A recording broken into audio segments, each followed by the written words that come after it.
20. An agricultural information system for East Africa. NARIS. When you are enjoying what you're doing, you tend to become buried in it, and your passion attracts unexpected attention. Our efforts to organize market information on local farm produce was being viewed as a viable approach for stimulating local food production. Among those institutions paying close attention to us was the International Development Research Center, known as IDRC. IDRC was established by the Parliament of Canada in 1970. Its mission was, I quote, to initiate, encourage, support, and conduct research into the problems of the developing regions of the world and into the means for applying and adapting scientific, technical, and other knowledge to the economic and social advancement of those regions. End quote. This was broad enough to include financial support to an activist group like ACT, which by now had created a profile of applied research. The inevitable result of such attraction was that in 1988, ACT obtained funding from IDRC to continue building our agricultural information system here in Trinidad. We also convinced IDRC that information technology could be crafted into an effective instrument to transfer research findings into innovations in the productive domain of local farmers. It was in this mode that IDRC requested that I design a training workshop on, quote, information system and services for national agricultural research. End quote.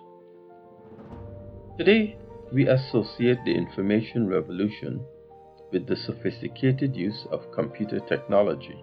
Well, we were not too far behind. Actually, we thought of ourselves as being in the vanguard of using computing technology in our systems. To understand where we were in the information revolution, you have to go back to the early days of the release of a small handheld machine called the VIC-20. Commodore VIC-20 was released to the public in 1980. It was an 8-bit home computer that was sold by Commodore Business Machines. We bought our first VIC-20 around 1982 and launched our ACT information system by hooking it up to a cheap black and white TV which acted as the monitor. At that time, we were limited to processing the market data from the Port of Spain wholesale market. Our VIC-20 was throwing out spreadsheet-based solutions similar to the one I had used in the passion fruit price negotiations for Castlebush farmers some 10 years earlier. IDRC facilitated the first international foray of our information system. We called it NARIS, the National Agricultural Research Information System. Developing an information system to support the activities of national agricultural research was a long-term task with two fundamental considerations. The first was to coordinate the administrative location of the information system, establish its mandate, its resource endowment, and provide it with a free hand to develop its services as dictated by the demands of the sector. This is called positioning. The second consideration was building the capacity of those running the system to perform the essential functions of collecting, sorting, retrieving, and analyzing data and reporting and disseminating information to its constituents. This required a keen understanding of the adaptability of your scientific research results in a real-world setting, as well as the absorptive capacity of small-scale producers to utilize such results. This was a two-part task. To achieve this, The research institution would have to take on the responsibility of promoting technological innovations in farming while seeking collaborative support in improving the absorptive capacity of small farmers. Training Directors of Agricultural Research. IDRC had both the money and the drive to make this happen. They were supporting a regional governmental body in Africa known as IGADD, IGAD, the Intergovernmental Authority on Drought and Development. IGAD had just been created in 1986 through the cooperation of 6 governments in East Africa: Kenya, Djibouti, Somalia, Ethiopia, Sudan, and Uganda. As its name implies, it was set up by African governments who had experienced the ravages of drought on their agricultural systems. To me, this was the ideal Oil Committee mandate at a much higher level and in Africa. The workshop would bring together directors and/or deputy directors of agricultural research organizations in these countries. That was the ideal focal group. The workshop was scheduled for 10 days, June 18th to June 30th, 1990, at the Silva Springs Hotel in Nairobi, Kenya. Before arriving in Kenya, I had the opportunity to present my NARIS approach to the International Service for National Agricultural Research, ISNAR, in Sweden. ISNAR was well known for its work in supporting international agricultural research. On a worldwide basis, ISNAR was the leader in responding to requests for assistance from developing countries, particularly in the area of public sector agricultural research. If my efforts at improving information services in national agricultural research were to be sanctioned, we couldn't choose a better referee than ISNAR.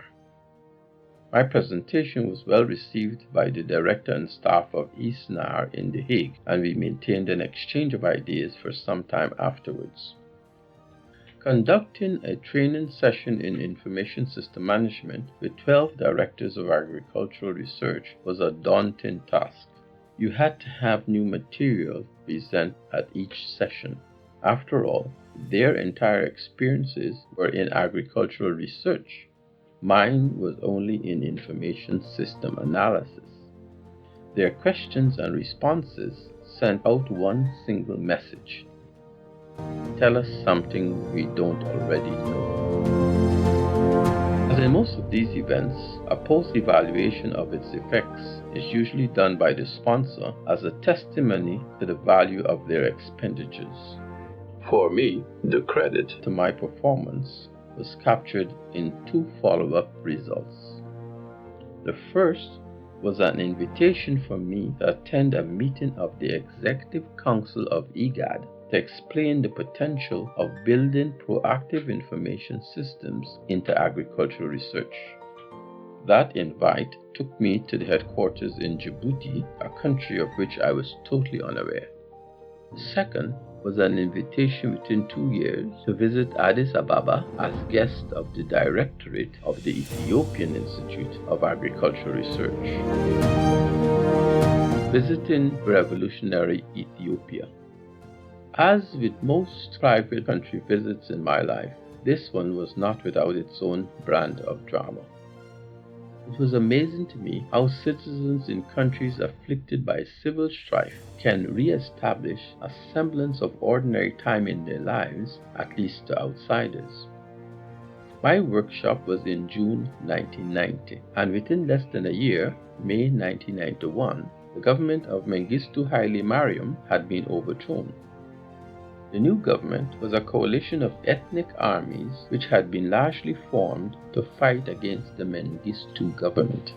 They called themselves the Ethiopian People's Revolutionary Democratic Front, EPRDF. But a major part of this force comprised fighters from the Tigray region. Here is another piece of history worth knowing. The Tigray People's Liberation Front, TPLF, was an ethnic nationalist paramilitary group which had become the leading political party within the new government. My friends would refer to them with some derision by their romanticized name, Hasbawi Wayana Arana Tigra, literally meaning the popular struggle for the freedom of Tigray. You only had to listen to the stories of the Amharic citizens in Addis Ababa, and that included almost all of my friends, to understand why ethnicity remained such an important part of this entire situation even to today, 2021. When I was in Addis in 1992, I stayed at a hotel that was located just behind the palace of Emperor Selassie.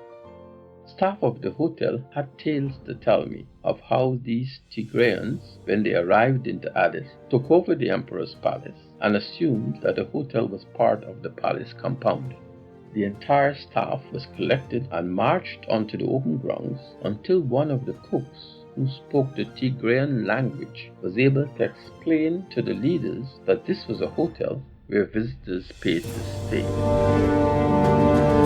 In other words, the rank and file of the Tigrayan army were not usually exposed to the material structures of an urban environment.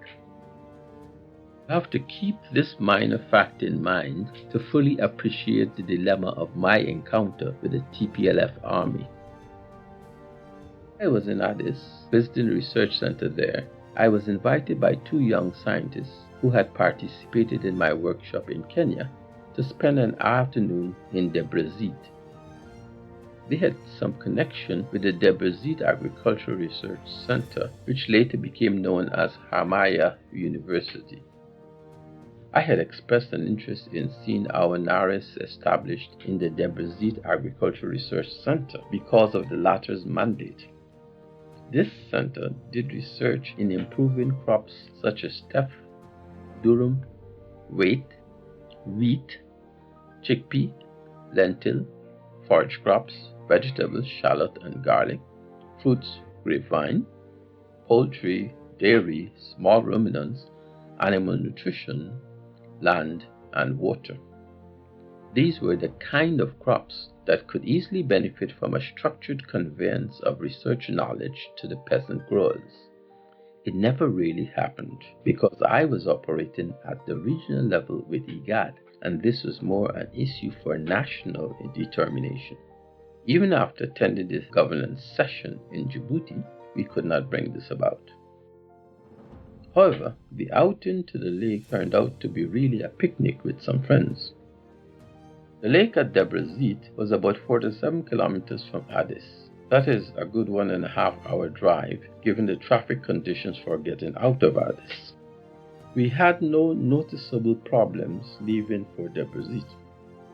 But on our return, my friends decided to step on the pedal because they had to deposit me at the hotel in downtown Addis and get back to their families and homes before the military curfew began.